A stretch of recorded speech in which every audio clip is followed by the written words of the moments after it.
to the secondary cell. So I just did the primary cell. This is the secondary.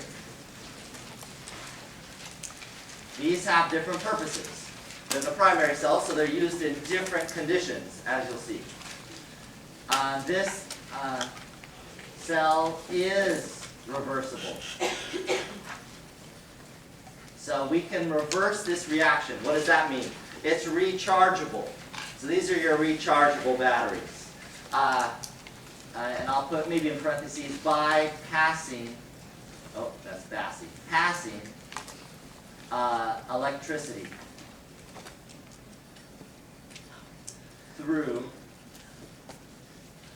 the cell, aka charging it. So it's reversible by passing electricity through the cell. This battery can go through usually several hundred cycles of recharging. So you can recharge, say, 100 times or more. Okay, a very common one. So now subcategories of the secondary cell. The lead acid or storage battery. So the lead acid battery or the storage battery. Anybody know where you see this one? Car. In a car. Perfect. Perfect. I wrote acid. Anode. Yeah, this is your standard car battery. Anode and a cathode. Thus, lead and acid, thus there's lead and acid. You're doing a very similar one in your lab. So we've got lead plus sulfuric acid goes to PbSO4 plus H plus 2 electrons. And for your cathode, also lead in the cathode. So this is a type of concentration cell, meaning you've got same thing in products and reactants, but the reactions are definitely different, as you can see.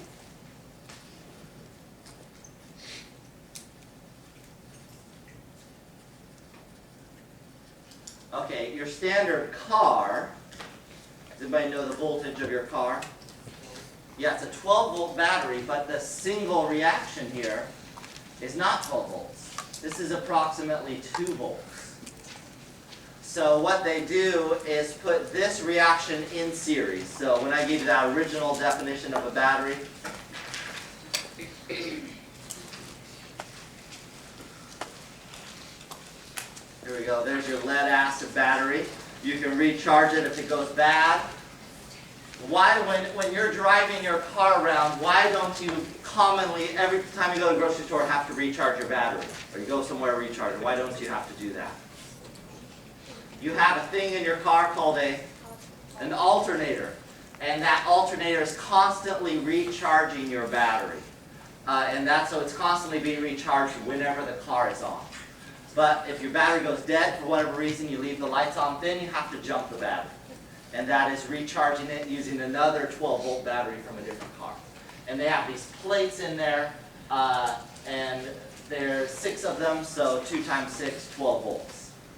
That's where you get up to the 12 volts. Probably most of you are not from cold climates, but if you're from a cold climate where the temperature is, say, negative 20 degrees Celsius or less, so get really, really cold, sometimes your car doesn't start. The reason your car doesn't start is that at that cold a temperature, whenever temperature changes, volume changes. I don't know if you remember that from 2A. But as the temperature changes and the volume changes and there's a contraction, and that means the ions in solution in here get closer together. And because they're closer together, there's less what's called ionic potential. So the further they are apart, the more potential, but the closer they are, the less potential, or think of potential energy.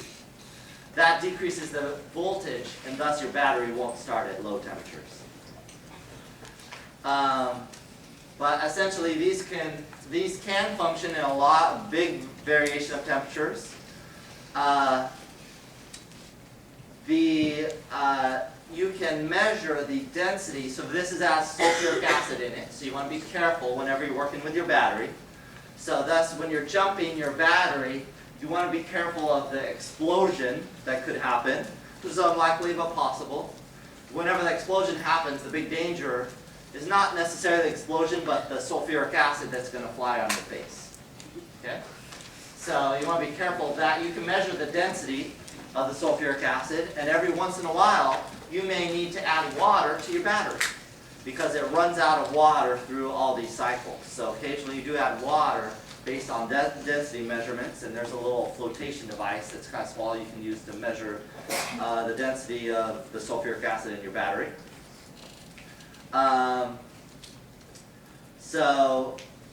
Let's see, what else? And essentially, I know they come up with new versions of these car batteries, but essentially the car battery hasn't changed in the last 75 years. So since nearly the beginning of cars, these batteries are pretty similar. And we're working with about 35% sulfuric acid by mass. That's quite a bit of sulfuric acid. So that's why you want to be careful with these.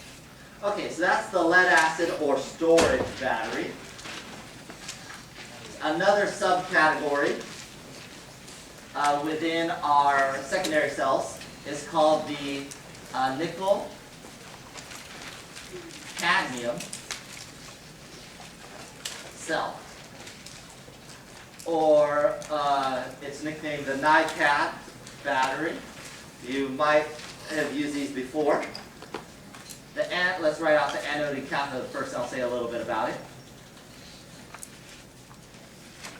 So the anode, that's the one that has the cadmium. So again, know what the anode and cathode are for these various reactions.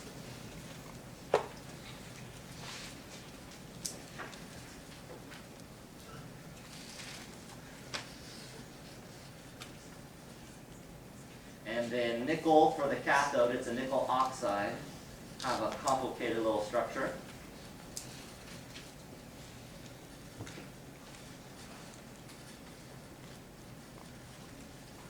Hydroxide plus 2OH. Is this acid or alkaline? Yeah, so the other one was acid, the lead acid battery, obviously. This is alkaline. These are like in your shavers, you know, if you shave yourself, or you can buy them at the store to recharge them. I use it to recharge this white noise machine for our little kids, so he constantly sleeps.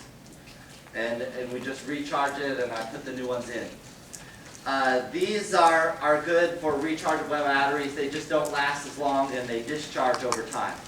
Sometimes what you have to do with a Nightcap battery is discharge it all the way so it totally runs out of power to kind of restart it.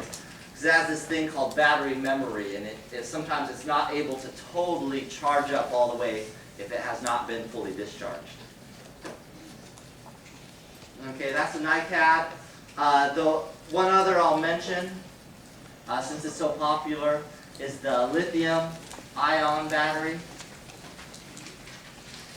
Many devices use that now, like your cell phone usually.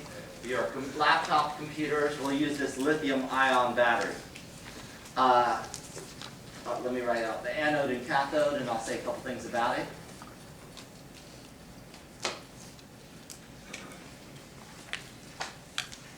It actually has carbon in it. This is an X here, not specifying the number of lithiums. And then, so there's lithium in the anode and the cathode. And this is a Y here, not specifying the number of lithiums. So these are great. They're really reliable. They have a long lifetime, so your iPad, your iPod, whatever, your iTouch, etc., lasts a long time. Usually twice the capacity of energy as your normal Nightcap battery. So they're great for a lot of things. There's different generations of them, so you should really check the instructions of whatever the manufacturer recommends. Some of these work better when you run it all the way down to the ground and recharge it all the way. Some of them work better when they stay plugged in all the time, and you can leave it plugged in overnight. So the phone that I have works a little better when it's plugged in more often, whereas my laptop, I keep it charged all the way, and I don't discharge it very often. And I don't leave it plugged in overnight.